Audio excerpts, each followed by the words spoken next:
to begin with, thanks a lot. You know, Ashwin, don't you find it strange that there are so many people who just want to see you roasted? Isn't it kind of bizarre? Doesn't it worry you that there's just so many people out here who just... Show of hands, please. How many of you are vegetarians? So in any case, these guys can't enjoy a roast. Paneer, So I'm wondering what they are doing here. paneer. This Jain pizza thing, you know, that I'm flummoxed by Jain pizza. It's the... Okay, we won't go there right now, anyway. So yeah, thanks a lot for coming. I mean, obviously all of you are very, very happy being here. I know, so I shouldn't be thanking you. You've all come by choice, your desire to see Ashwin being roasted. So yeah, thanks for that. But before we start this roast, I must tell you something. I mean, is Manjari here? No, she's not here. Manjari is the festival director of PILF. Okay. So just to put this in context, Manjari does not understand the concept of a roast. Okay, she really does not understand this, because what happened was that when she called me and she said that, would you like to do a roast? I think last year there was a roast with, last year was the first time PILF did a roast. So this time she called me, and I wasn't there last time, so this time she called me and she said, would you like to do a roast? And I was very happy. I said, yeah, why wouldn't we, who wouldn't want to do a roast, right? So I said, okay, who's going to do the, whom am I supposed to be roasting? And he said, Ashwin Sanghi. And I said, that boss, she does not understand the concept of a roast. I mean, how are you supposed to, look at this man here, okay. All that's missing is a red suit and a white beard, okay. He looks like Santa Claus, okay. He also gives us gifts every year. How many? 4 gifts so far? 5? Sometimes bordering on 6. Oh. So there you go, okay? How is one supposed to roast this man? Okay, and she's, I don't know, some kind of weird... And you need a very big barbecue pit. That's a different one. We won't go there right now, okay. But the point was, I just realized that, you know, if you really want to roast, you should get Justin Bieber, okay? You should get Donald Trump. You know, those are the kind of people you would want to roast, you know, hang them by their unmentionables, you know, in that sense. You know, those are the kind of people you really, really want to roast. Not this person yet.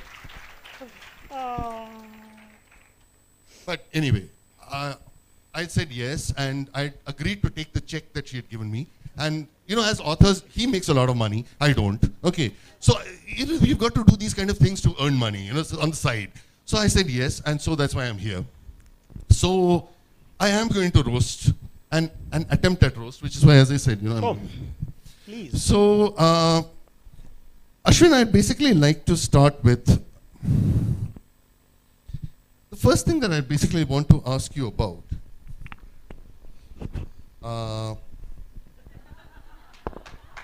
Okay. No, I don't want to ask you anything. I am out of here. I'm out of here. Okay. Thank you. Even you don't understand the concept of a roast. I mean, what are you? You're intimidating me. I'm supposed to be intimidating you. And that's not fair, you know. If I don't like what you're asking me, I'll simply sit on you. Don't worry. Manjari, I don't want that check. You can take it back. I need to walk out of here alive. Come. I promise I'll be good. Thank you. I am saved. My wife and kid are not here, so they are not going to see this, what's going to happen here. Okay. So, Ashwin, I want to actually start with your journey from the very beginning. Okay. If I'm not mistaken, and I might be wrong with the number, but sure. I think you were rejected some 47 times. I mean, there were 47 people or publishing houses that decided to reject you. Sure. I hope they should be here. Why am I roasting him? I mean, like, 47 idiots said no to Ashwin Sanghi. And they knew better than readers, obviously. Okay, I mean, they were also so smart. Okay. Yeah. But 47 people rejected you. Yeah. How thick-skinned are you to still stand there? I mean, how? Please. Obviously very thick-skinned. But let me tell you, I think for me, the first time that it struck me up, I mean, I thought that the writing of a book was the most important thing that you could ever do. And here I was writing the Rosabal line, not having written anything longer than a couple of pages before that. On and off. Hello. Yeah. Lovely. So, not having written anything longer than a couple of pages before that, and having written it, I very proudly put it into those self-addressed envelopes and sent it to publishers and literary agents. And now, of course, I've realized that there is a trick involved.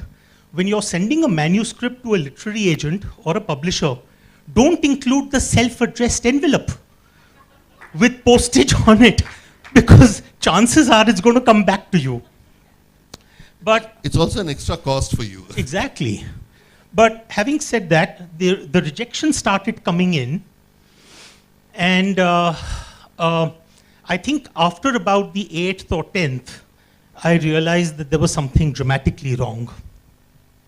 And I had a chart in front of my desk which indicated the number 12 and the number 18 and the number 30. 12 being the number of rejections that J.K. Rowling had, 18 being the number of rejections for Gone with the Wind, and 30 being the number of rejections for Stephen King's first thriller. And I said, I'm doing bloody well. I'm beating the pants off these guys. So that's really pretty much what kept me going through all of that. And then, of course, I think fundamentally I'm a positive person. I try to remain positive. There is the old joke about Samuel Johnson, who told a young upcoming author who had given him his manuscript. He said, son, your work is both good and original, but the part that's good isn't original, and the part that's original isn't good. And that's pretty much what my situation was with that first book. And I began to think to myself that, what should I do? And in my house, there used to be this family friend of ours, a Punjabi gentleman. And he used to come and enjoy having a whiskey along with my father. And they, of course, used to consume Patiala pegs, 3 fingers.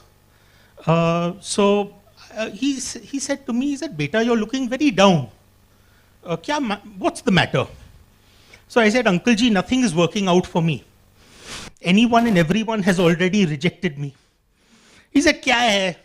2-5 को और apply कर लो. I said, कोई बाकी रहा नहीं है. So the list is over. So he said, remember one thing, son. In life, 99% is about good luck. So I said, but uncle, 1% to reh gaya na? What is that 1%? Is it talent? Is it efficiency, productivity? What is it? I remember him lifting up that glass of Johnny Walker Black Label and saying that 1%, that is known as bloody good luck. And so it's bloody good luck that has carried me through so far. So it's not the thick skin. It's not the thick skin, it's the bloody good luck. Okay, we will come back to bloody good luck in a minute. I don't know if you people were aware of this. What we did was, there was in the run-up to this event here, my roast, his roast. I don't know who's going to get roasted here. Anyway, it doesn't matter. So we had we'd got readers to kind of, send in their questions and all that. And there is this nice gentleman, and I'm actually going to read out this entire question of his, because Ashwin just, kind of triggered that thought in his question. Ashwin is, and I'm going to read ad verbatim. Okay, sure. In various interviews, including PILF Roast 2016, yes, Litfest columns, Ashwin never misses to say how passionate he is about his whiskey. I just want to know whether he is secretly on the payroll of Whiskey Manufacturers Association, if it exists, of India. By that logic, Shatrujit, I'm on the payroll of all the cigar manufacturers of the world. I'm on the payroll probably of, whenever people ask me, what are the 4 things that are important to you in your life? I say, well, there are 4 W's really. The first is my work. Second is my writing. Whiskey. Third is the whiskey. And 4th is the wife. I was wondering whether the wife would be there or not. So I was waiting for that. And अगर of नहीं हुआ course, ना, then of roast course, घर जाके होगी. my wife नहीं of हुई. course, my wife of course says that it isn't 4, it's 5, and she says the 4th is actually your Wi-Fi and the 5th is me. But anyway, having said that, the point being that there are many things which are exceptionally important to me in my life. Whiskey is certainly one of them. I adore it. We must meet more often. I We mean, really if there must is a meet. love affair, it's probably my love affair with whiskey. We must have a threesome then. Sorry? आप मैं मिल बैठेंगे 3 यार kind of stuff. Ah, That threesome. okay, that sort of that threesome. Thank you. Thank you. No, Ashwin, but the question is that Whiskey Manufacturers Association के payroll में तो आप नहीं हैं. But let's just talk about it, and I've kind of wondered this, and it's just a random question. You are a bestseller author. Okay. We are. Okay, let me use this opportunity and kind of flaunt a little bit about myself as well. If we are offered, I'm using we. Yeah. If we are offered money Yes. to place brands in our writing, would you do that? It's just a thought. The reality is that first of all, most of the brands have so many opportunities to plug themselves into the Kapil Sharma show and various other, So, That's what he does with his writing as well. pretty much. So, I think there are so many opportunities to plug in brands. The reality is that most of the brands know that, listen, fiction is not really the place to be seen. I wish it were the case, because by now I would be a multimillionaire. Same with me. I mean, at least I would be earning something. Apart from, the book sales don't happen, so at least you get your money from somewhere. Absolutely. Okay, I want to come back to now. As you started speaking about, you mentioned about Bloody Good Luck. Yeah. How many people are aware? Okay, how many people are Ashwin Sanghi fans out here? It's a shame if you don't raise your hands. You shouldn't be here. You're the guys who are going to get roasted next. Okay. I can see about roughly 10 hands gone up. Right. Exactly. Which is exceptionally worrying, but it's also very positive, because that means that 90% of this audience has probably not read my books. And so therefore, it means that the stall sales outside are going to be substantial. Ashwin, I'm a little worried. Huh. I was hoping that there'd be 90% out here who have read you, and now they will go and buy my book. But now they're going to go and you and Manjari Joshi, Manjari Prabhu is like not happening. Where is Manjari? I mean, okay. Anyway, doesn't matter. So, as you know, Ashwin has written this book called 13 Steps to Bloody Good Luck. He spoke about luck and bloody good luck and whiskey. My question to you, Ashwin, is that during the Californian gold rush, when everyone went looking for gold, the truth is that the only people who really made money were those who were selling shovels and spades and pickaxes. Okay, because they used to sell these things to the guys, the idiots who were going to go and dig for gold. Those idiots got nothing. Okay, so my question to you is that when you write 13 Steps to Bloody Good Luck, It's about me. So it's essentially the only one who actually has bloody good luck is you. And it's already worked. It's already worked. So For you me. admit it. How well has it worked for you? Because obviously there are people who are paying a lot of money. Well, first of all, it isn't a lot of money. It's a cover price of $100. I can't go cheaper than that. But the point being that I think to a very great extent there is a certain element of seriousness in what you have said. And that is that a large number of self-motivation, feel-good, pump up the jam type books tend to be just about easy, casual reading. And by the time you reach the end of it, you're wondering, what did I get out of this? It's very possible that you may consider 13 Steps to be one of those. And I think that's where the question comes from. That is 13 Steps just like that? And is it simply a way for me to make more money? First of all, I must tell you that there is 13 Steps to Bloody Good Luck has now become a series. So 26. This is ऐसे note छापते हैं. Which means that the next book which is going to come out, which will be sometime around November of this year, is called 13 Steps to Bloody Good Wealth. And that's my own learning experiences from 13 Steps to Bloody Good Luck. There you go. Confessions of a dangerous mind. No, but, having said that, I think that what we are attempting to do is actually demystify those topics. So for example, everyone thinks that luck is something that comes to you from the heavens. Whereas I have found that the vast majority of people that you consider quote unquote lucky are the people who did certain things in order to make themselves such. Can you give us an example? I mean, there are possibly people out here who haven't read the book. Can you give us a couple of examples, maybe? Well, I mean, in fact, this book is littered with those sort of examples. But I mean, for example, if you take something like, let's say, the Amitabh Bachchan story, just see the number of flops that the man went through. Or see, for example, the political scandals. Or, for example, the fact that his entire company went bust and it took him several years to pay off money.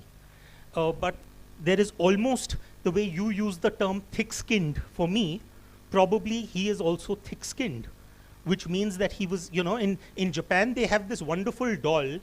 It is known as a Daruma doll. Have you heard of it? Yeah? So Daruma was a 6th century monk in Japan, and he sat facing a wall in meditation. And he sat there for almost about 19 odd years. And during those 19 years, his legs fell off due to muscular atrophy. And as a result of which, the Japanese created a doll which has this round bottom, and as a result of which, when you punch it, it bounces back.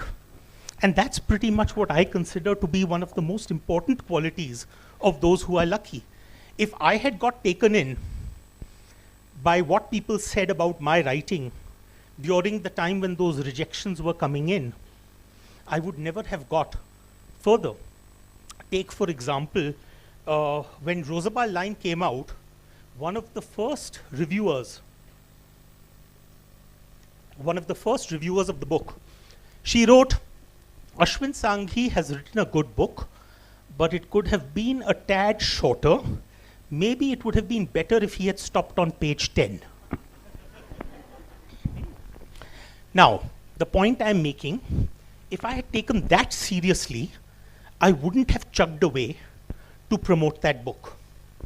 And then, when this book eventually got published in India, one of the most vicious reviewers, who is known to tear apart books of the genre that I write in, he went on to write that we do a great disservice to Ashwin Sanghi by comparing him to Dan Brown because he is so much more. The point I'm making, Shatrujit, is that you just need to keep going. And to a very, you know, I think it was Woody Allen who said, success is all about showing up, you know. And so this is only one of those 13 things that I have talked about. He's not going to talk about the other 12 because he wants to earn more money. Absolutely. You have to go out and buy those 13, that book. And also the Wealth series, which comes out in November, right? Absolutely. I actually want the wealth part. Luck to theek hai, rahega. Wealth ka mere ko. But can you give us one small deco into the wealth bit also? It's just for the heck of it. Well, you know, first of all, I must tell you, the future books in this series are not written entirely by me. They are co-written. And each book is written by someone who has an expertise within that space. So, for example, this particular book is written by a person who has done personal investments and banking all his life. Is that Ravi? No, it's No, not. it's not Ravi. It's not. But the point being that the way I look at it is that the value that I bring to the table is in terms of my capability, in terms of being able to tell a story. Many people may have a lot of experience and knowledge in a particular subject, but they may not be able to carry a story. That's pretty much what I'm trying to do with all of these future books. Just a question. You know, you use the number 13. Is there a reason why you use the number 13? Because it's supposed to be unlucky. Yeah, I well, know. it's working for you, but for I don't know. No, 13 just gets a bad rap. I mean, it starts actually, if you ask me, from Hammurabi, the 13th code of Hammurabi, basically deals with your life and death. Similarly, for example, if you go back to the Bible, it was Judas Iscariot who was the 13th man at the table. So I think, and then of course, once Friday the 13th happened, then, things sort of took on a life of their own. It is Friday, no, Sunday. So the intention was basically to try and put a number there to indicate, and those who can read through that title will understand that it's not about luck. So it doesn't matter whether it's 13, 15, 17, or 101. Thank you for that. Okay, I have, my next question is essentially, it connects to bloody good luck, it connects to thick skin, all of that. Okay. I have been told that, Yes. you have done kind of bizarre stuff when it comes to marketing, and that's probably, connected to bloody good luck, Yeah. where you actually have to apna luck bana ke chalo, Sure. that kind of, oh, that sounds like one of those corny, what is that, West banyan wala ad, yaar, apna luck pehan ke chalo kind of stuff, nonsense. Oh God. Sunny Deol comes to mind. Oh God, that's a roast. Okay, anyway, so my question was that, what are the kind of bizarre things? I've heard that, you would actually go and at a time when your books were not in the bestseller list, okay, you would actually go and pull out a book from wherever it was hidden. Is anyone from Crossword here? You should be ashamed for having hidden his book Neha there. is right there. Yeah, she was with Since you Crossword. brought it up, let me give them the full story. there And not you the go. abridged version, yeah. So, there you go. So, thank you, Rohit. The point is that when my first book, The Rosabal Line, had just come out, and this was the year 2008, towards the end of 2008. And I started doing the rounds of bookstores. And when I would go to the bookstores, often I would find that my book wasn't around. That first book had started with a print run of 2,000 copies. So, I mean, honestly speaking, the chances of finding it anywhere at a significant location within the bookstore, in any case, was very, very slim. So first, though, I used to try and do a one-up on the salesperson. So I would go to the sales guy and I would say, I'm told that this young, talented author who has written this brilliant book called The Rosabal Line. You didn't use the word handsome as well? Absolutely. But I didn't need to. He would see me. He could see you, yeah, absolutely. So anyway, long and short is I would refer this to him, and then this person would then sit at the computer and say, yes, sir, we have X number of copies. Typically it would be 2, 3, 1. 3 was the maximum. So I would say, where can I find it? And then he would say, well, it's in the Indian writing section, go straight, turn right, then 60 degrees. When you're upside down, you'll find it there.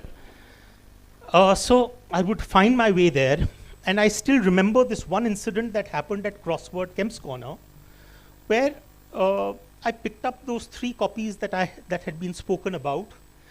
They were very dusty, which indicated that a lot of people had been going there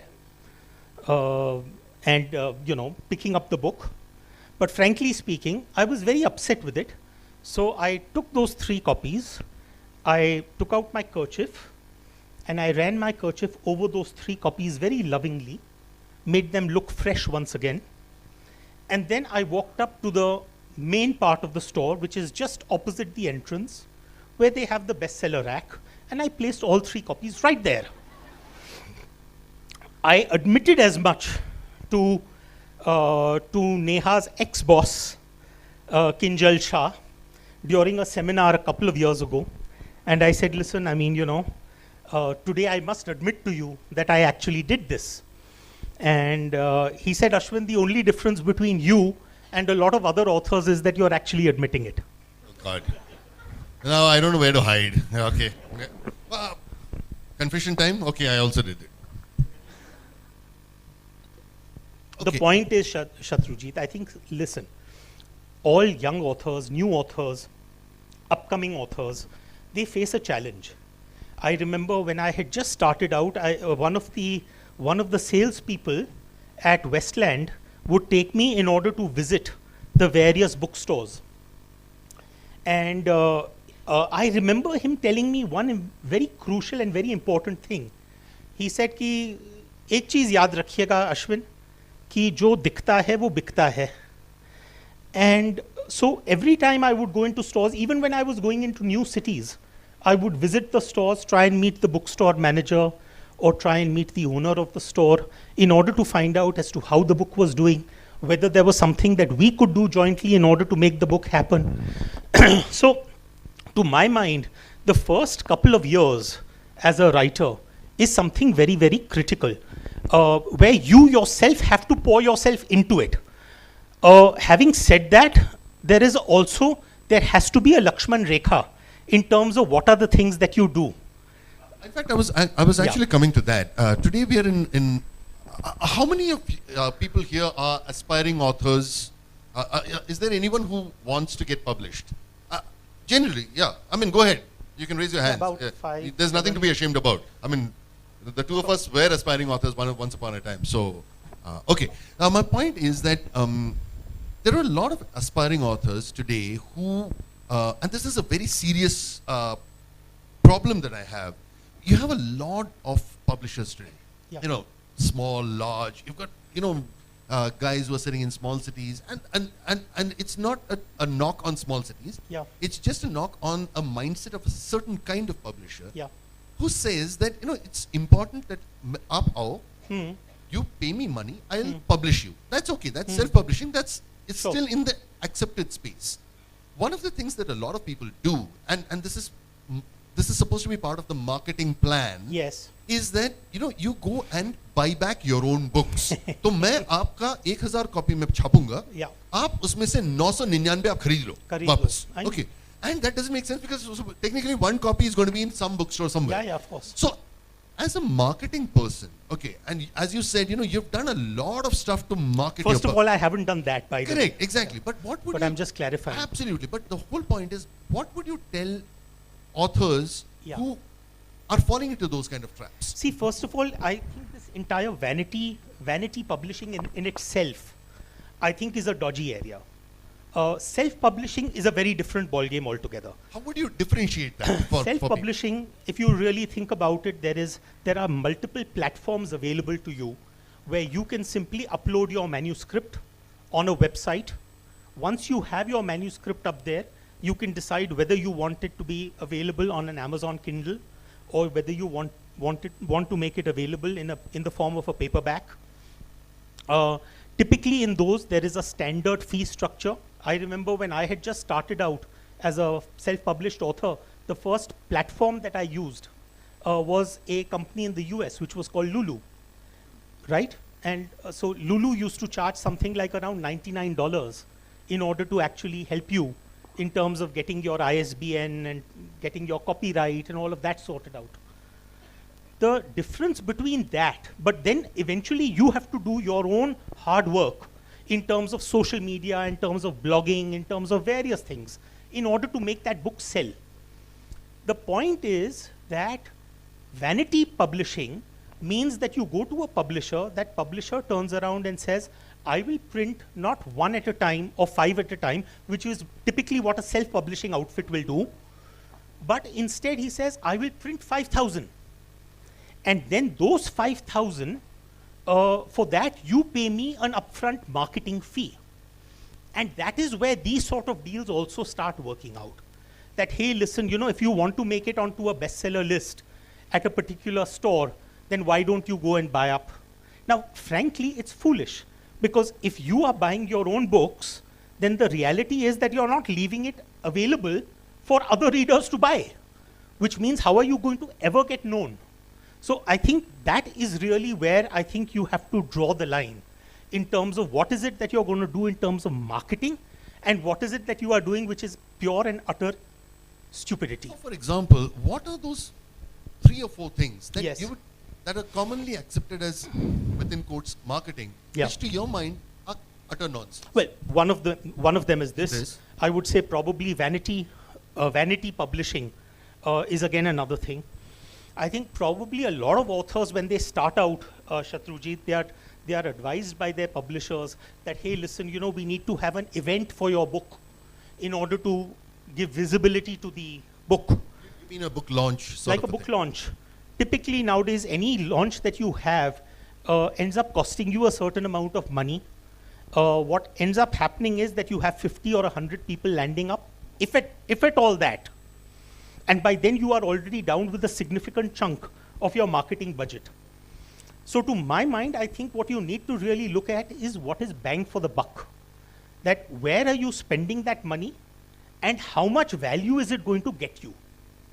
So today, for example, I think one of the critical areas is social media. Critical.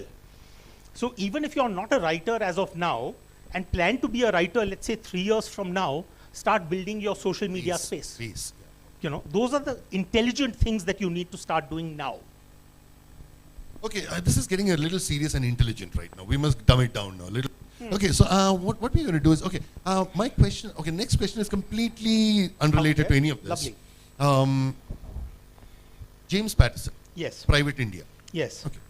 Now, you did this book with James Patterson, Private India, and I think you're going to do a second in the series as well. Now, Yes. That's coming out in December, right? Okay. So the big question is that when we do a series like James Patterson, you have an international author and you have an Indian author. How much of work does the Indian author really need to do? Because the American author... Let me retranslate this question. What Shatrujit is asking me is that why am I the poor sucker who's doing all the work on a James Patterson book? I was actually getting there because I am worried.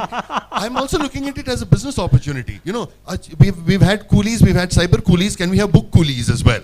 Okay. So it's like, you know, is there a business opportunity out there? So how does it work?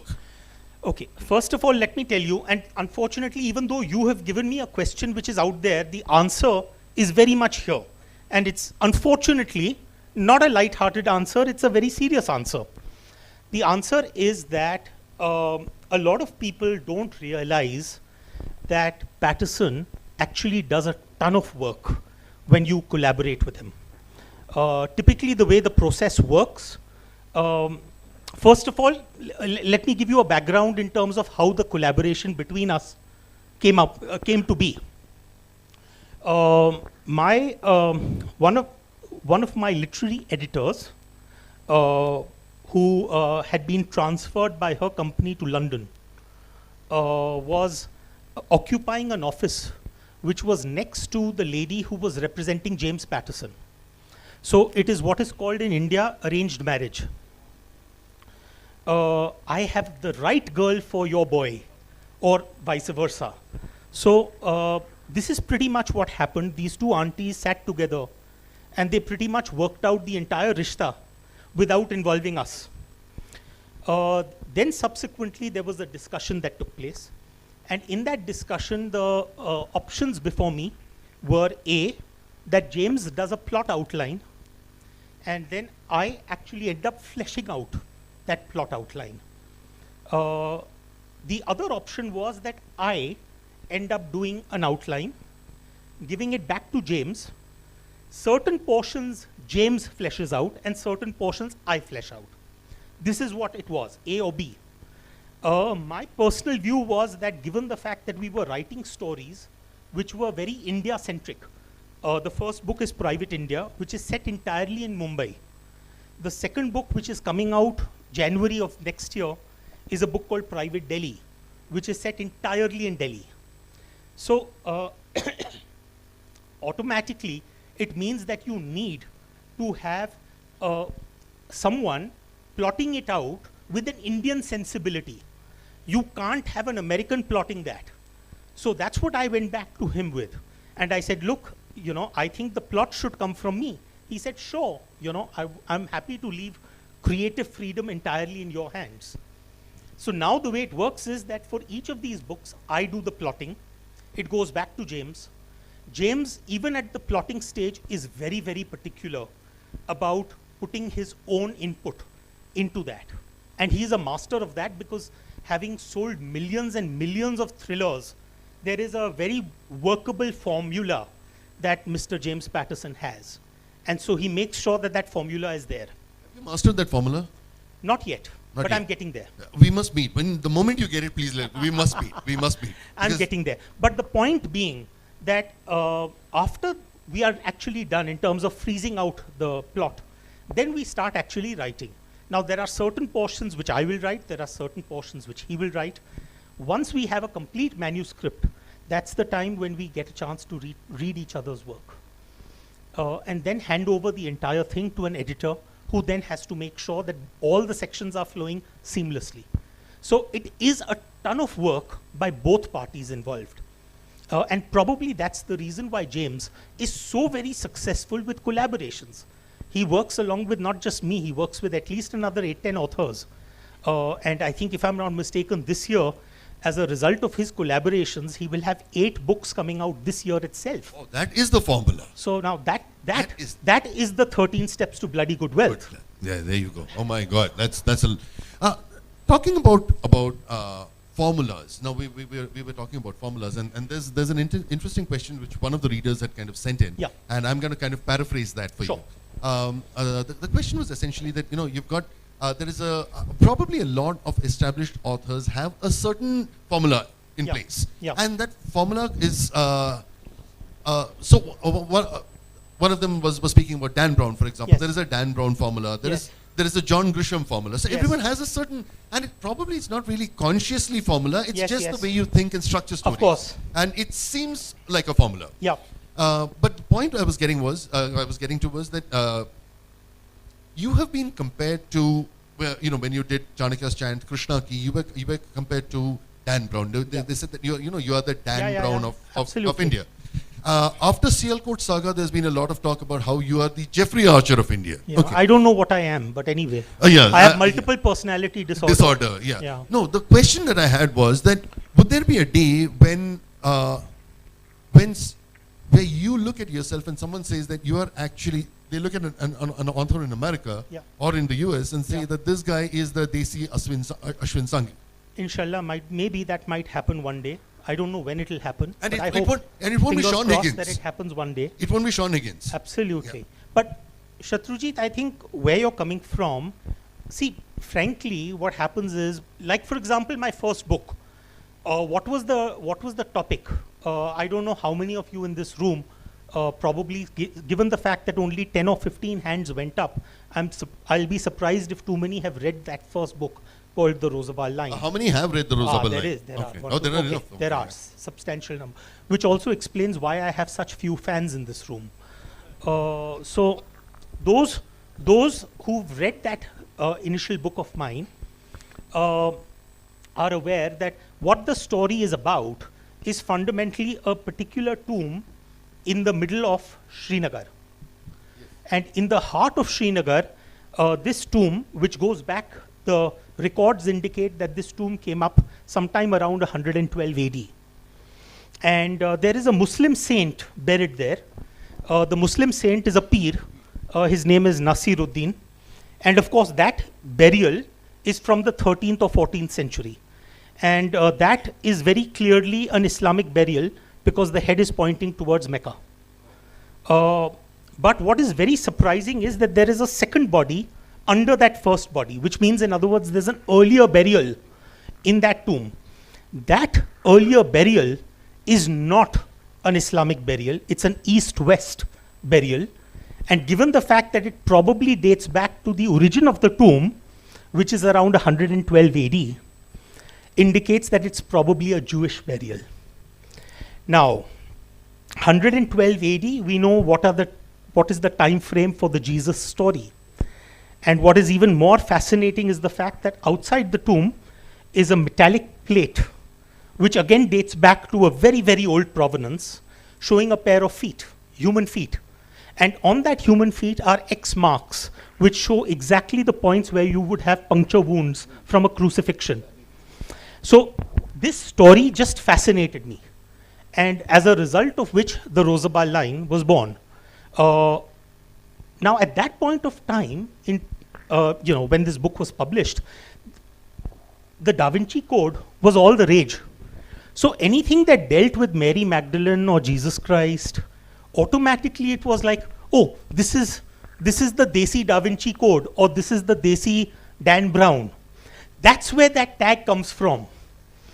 It's not as if you compare the Da Vinci Code and the Rosabal Line, there is very little similarity between those two books, exceptionally little. I mean, vast majority of the time, the Rosabal line was a book which I read when I didn't know anything about writing. So I remember when I had just started writing, I had written to one of my friends who was already an established author, and I said, how do I go about writing? And she turned around and said, Ashwin, you know, Somerset Maugham had said that there are 3 rules for writing a novel. Unfortunately, no one knows what they are. So that's how really I started out, not knowing the first thing about it. As a result of which I make jumps which are 5,000 years. I remember one of the readers on Amazon telling me that Ashwin Sanghi must have been consuming mind-expanding substances when he wrote the Rosabal line. But he was right. Whiskey is a mind-expanding. Yeah, but he was talking about something a little more potent. But the point I'm making is that anyone who has read those 2 books knows that they are not the same.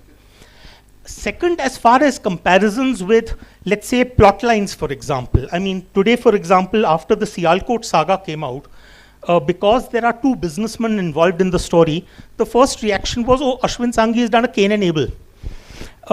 And I thought to myself, I said, well, if that logic applies, then why should you not say that, well, you know, I mean, after all, I remember a very famous story in which there are 2 warring factions, both exceptionally businesslike and very, very well established in their fields. Both those warring factions can't stand one another, and suddenly one faction has a boy and the other faction has a girl, and suddenly that boy and girl fall in love. And the story is Romeo and Juliet. So the point I'm making is that that particular story comes to us from ages. In fact, we've done it again and again in Bollywood. The point I'm making is that if you really look at it, stories fall into typical buckets. You know, it was I think probably Lee Child who said that the way to write a thriller is to ask a question at the beginning and answer it by the end. And similarly, I think the point is that can you throw enough challenges at your hero, at your protagonist, and make sure that he comes out of it unscathed by the end of this book. That's pretty much what we do. So for those who make these comparisons, I would say that, listen, read a book by a guy called Christopher Booker. Christopher Booker wrote a very interesting little piece of very serious research. It's called The 7 Basic Plots. And the 7 basic plots, he says that he's studied more than 100,000 stories. And he says every story falls into one of these 7 buckets. So the point I'm making is that if you have, let me put it this way, an easier way to understand, is every sandwich a sandwich? So you can have a bacon, lettuce, and tomato sandwich, or you could have a paneer sandwich, or you could have a Bombay masala sandwich. They are all sandwiches, but exceptionally different in terms of their DNA. And that's what stories are. That they may have the 2 slices of bread, but the stories can be fundamentally different. Very nice, very nice. I just have one question which is kind of connected to that. Yeah, you can always clap for me. I mean, I'm all the time. You can keep clapping for me. Thank you so much. No, my question was to, it was kind of connected. When people do these kind of brandings, you know, you are Desi Dan Brown, you are Desi Game of Thrones, whatever. Does it essentially come from, you know, just reading the back blurb basically? Not even reading the story probably, you know, read the back blurb. Acha yaar ye dikhne mein yaar Dan Brown jaisa lagta hai. You know, that kind of stuff. Yeah. Do you think a lot of that happens actually? They've never really read the book. Yeah. Do you think so? It does happen more often than not.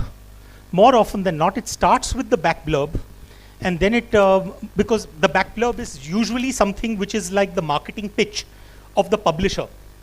And you know, there's a very interesting study which was done a few years ago, and they found that the average book shopper in a bookstore spends 8 seconds on the front cover and spends another 15 seconds on the back cover. And 23 seconds is the time in which he or she decides whether he's going to take that particular book to the cash counter or not. So those 15 seconds spent on the back cover are exceedingly important. And of course, we are living in a world of declining attention spans. So therefore, all publishers are keen to make sure that that back cover does the job of taking the book to the cash register. And then, of course, once it starts off, then it's the snowball effect. Then the media takes over. Oh, the Desi Dan Brown, oh, the Indian Jeffrey Archer, the Indian John Grisham, all of that starts. So I don't know how many Dan Browns are there in India right now, how many John Grishams there are. It's pretty much like Johnny Walker Black Label, where we've produced more Johnny Walker Black Label than is produced in Scotland. So, yeah. There you go, another Whiskey Manufacturers Association, paycheck, jing, jing, money needs to come in. Okay, yeah, but that's good. Okay, now, I'm going to go in a completely opposite direction. Sure. I'm going to ask you, you spoke about social media as a very, very critical component. Yeah. How many of you follow Ashwin on Twitter? Okay, so the people who follow Ashwin on Twitter will know what I'm going to say. Ashwin has this remarkable ability.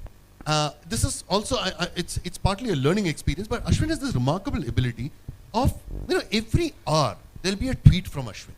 Every hour, raat ke 12 baje, 1 baje, 2 baje, there is tweets coming in from Ashwin. Okay. My question to you is that, have you outsourced, when do you work? Okay, when do you write? Okay, because you're on Twitter all the time. So have you outsourced your Twitter handle, or do you have a ghostwriter who actually writes your books? Which one is it? Okay. I wish it was the latter. I wish it was the latter, then I wouldn't have to do much hard work. But I think, Shatrujit, the problem that I have noticed is a lot of people think that they need to work hard, whereas what they need to do is work smart. So, for example, in my case, my writing schedule is something which is not negotiable. I'm up every morning at 5. Call the ghostwriter at 5 o'clock in the morning. 5 o'clock typically is the time when I write. The ghostwriter comes in much later. 5 o'clock till 9:30 is the time when I'm writing. So every morning, irrespective, those 4.5 hours happen. Then typically my reading schedule, because for any book that I'm writing, there is a ton of reading to be done. So typically my reading happens in the evening hours, starting from around 8 o'clock till around 10:30, 11. Now the point is that in between those hours, I have probably about 6-8 hours, which is when I do things like this. Come and deliver talks, go to bookstores, have meetings with the publisher, and so on and so forth. And that is also the time when I manage my social media account. Very many people who follow me find it difficult to believe that I spend 20 minutes a day on Twitter. But how do you do that? How do you do that? So now I'm not going to give away state secrets out here, but you'll make a book out of it and you'll mint money out of it. Yeah, it'll be called 13 Steps to Bloody Good Social Media. Social media, exactly. But the point being that what I have is I spend a lot of time in terms of collating and in terms of aggregating material. And then I have the technology backup in order to make that stuff appear at a scheduled interval. Yeah. So, I mean, I will be fast asleep, but people will be tweeting to me saying, oh, that's a great idea. And the only thing where I personally get involved is where people directly tweet to me with my handle saying, listen, I loved your book, or I hated your book, or I think this could have been done better, or, and so on and so forth. That's the time when I respond. Quick question. How many people have hated your books? Have? Hated your books? Just... You know, frankly, we are living in a creative world. And a creative product is one of those where one size cannot fit all. Which means, in other words, I mean, take for example my own books. The Rosabal line was a book which was densely packed theology. Densely packed. There were some people who utterly hated it. Like and that woman who said in 10 pages exactly, it should get over. Yes. Exactly. And then on the other hand, there were people who said, this is incredible. The way that Ashwin Sanghi has made those connections. Gale mein kharash. Whiskey. I was about to whiskey say, works. Ab whiskey se bhi paise le rahe ho it's the ultimate elixir. Khansi hai, whiskey low. Where's my wife? My wife is not here. Now, next time I want to have a drink, I'm going to justify. Oh, there she is. Okay, there she is. Okay. So you heard it from the expert. Okay. So, and it also works beautifully for writer's block. There's no writer's block that a peg of whiskey does not cure. Okay. Having this is said an that, enlightening session for me. I should meet you more often. You know, I get all these free tips. Wow. the point is, Shatrujit, I think with every book that I come out with, I keep my fingers crossed that the number of people who love a book will be more than the number of people who hate it. It's as simple as that. So, for example, with the Rosabar line, as I mentioned, those who hated it, by the time Chanakya's chant came out, they said, this is incredible, right?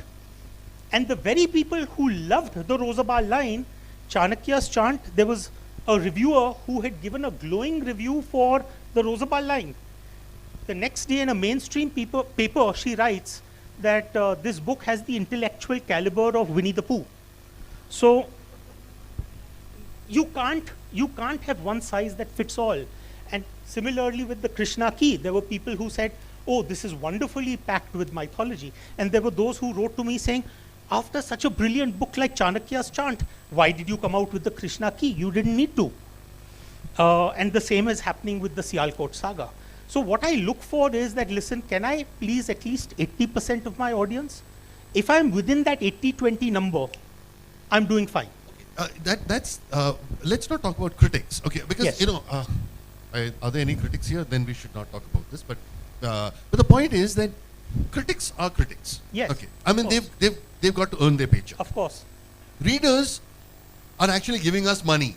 Yes. So it's a complete. So when readers react, they have invested their money and their time on us, Of course. and with the only hope of reward being a great story. Of course. So, do you take a reader's feedback far more seriously than a critic's? Absolutely, because I've been known to joke very often that the relationship between the author and the critic is the same as the relationship between the lamppost and the dog. So the job of the lamppost is to stand there, and the dog also has a duty to come and perform. Why should you hold it against either one? Don't hold it against either one. Both are doing their job. My problem is that I am the lamppost. Exactly. So the point I'm making is that relationship can never change. And in my opinion, what you do need to take seriously is when readers write to you, when they update their reviews on an Amazon, when they go on to Goodreads and post their comments, when they send you emails or tweets indicating that they loved or hated or somewhere in between. That is very, very important, not because you have to take every comment seriously, but because it becomes a sort of a thought process for your next novel. That, listen, you know, a lot of people told me this. Do you think I should be working on this? Yes. It's something to keep in your mind. What is the worst criticism that you've ever had? I must tell you that the worst I have ever had is someone on Amazon just wrote one word. He said trash. Okay. I mean, it's probably the most insulting. It was like on slap, patak, trash. So what was it for you? Well, there have been many like that actually, but I think one of them said that what will it cost to make Ashwin Sanghi give up writing? So, you know, that's why when youngsters, particularly at lit fests like these, they come up to me and they say, so, you know, I'm working on a manuscript. I said, yes, you need to have a strong hand to write. But more than that, you need to have a bloody thick skin. Because when you are a writer or any creative product maker, you are going to receive brickbats and bouquets, both. And you have to have the maturity to take them both. Yeah. Okay. I'm going to go again in a completely different track. But there was someone who had asked a question in one of the readers. It said that your name, are you an RSS ideologue? Okay, because your name is, everyone calls you Sanghi. Yeah. So are you an RSS ideologue? I wish I was wearing saffron today. Oh, yes. But having said that, of course, that's the name that I was born with. Mind you, not everyone is so familiar with the pronunciation of the name. I remember when my wife and I were just engaged and she was in Singapore, and I called up her hotel, and she was not in the hotel, so the guy took a message. It's days before the mobile phone, and when my wife got into the hotel, she received a message. Now, obviously, being the Far East, they would adapt the name to their own, hearing. And so she got a message saying that Mr. Shanghai had called. So luckily she put two and two together and figured out that it was me. But the point I'm making is that I think somewhere along the way, there are a large number of people, even on social media, who automatically assume that my name means that I have something to do with the Sangh. And of course, the Sangh is a lot about a group. And that is really where this name came from. My family comes from a border area between Haryana and Rajasthan. And there was a bunch of merchants who then expanded out from there. And because they used to live together, they were called Sanghis. So actually, the old pronunciation is Sanghi. But now, over the years, it's become Sanghi. Now, imagine, the kind of trouble, Ashwin Sanghi. How do you deal with Shatrujit? I've had people calling me Shatru Geet. Imagine, the song of the enemy. It's like, what? The first, when I started out as a door-to-door salesman, the first job, the first, visiting card I get is, it says Shatru Geet. And I'm like, hello? Yeah, nobody wants me to hear. Okay. So, now coming back to it, what was that? They're telling us to get lost. Oh, time's up. I didn't see that. I didn't see that, so it's okay. Okay, so we'll carry on for 5 minutes. We'll carry on for 5 minutes, okay. Very quickly, Yeah. we were talking about Sanghi, RSS, all of that. Your books very often deal with elements of religion. Okay. Yeah. Whether it's Krishna Ki, Chanakya Chant, Rosa Bal line, they use a lot of religion as a base. Sure. Okay. So now, is this you also kind of at one level probably twist religion, give new shapes and connotations to religion. Is this by choice? Do you do it to provoke? Why do you do that? Well, no, partly because it fascinates me. And honestly speaking, I must tell you, I would argue with you that whatever I've written so far, Shatrujit, has not been about religion. People treat it as religion. The way I like to think about it is that are you writing philosophically or are you writing religiously? Philosophy at the end of the day is about questions that can never be answered. And religion is about answers that can never be questioned. So when you think about it, I'm dealing with those aspects which I feel are more in the realm of philosophy. So for example, for me in the Rosa Bal line, the most fascinating bit was the fact that you had ancient connections between Mesopotamia and India, and therefore, if you had a Lord Creator here who was called Brahma, and you had a Lord Creator there, the patriarch of Judaism called Abraham, if you simply take the A out of Abraham and put it at the end, you get Brahma. And on the other hand, if you look at Brahma's wife, not wife, consort, that's Saraswati. But who is Abraham's wife? Sarah. So, I find those connections very, very fascinating. That is what sort of gets my adrenaline going. And now there are people who would, in fact, there are those who would say that, well, you're trying to sort of cause fissures. No, what I'm trying to do is unite. Because I'm trying to tell you that there are connections which even we do not understand. That's precisely what I'm doing. Thank you so much. Thank you, Ashwin. On that connection, on that note, I hope we have all connected well. Thank you so much, Ashwin. And I would have loved to have you launch my book. You were not there yesterday. So, but anyway, thanks a lot for that. And thank you so much. So thank all of you for being a great set of audience. And yeah, so give yourselves also a round of applause.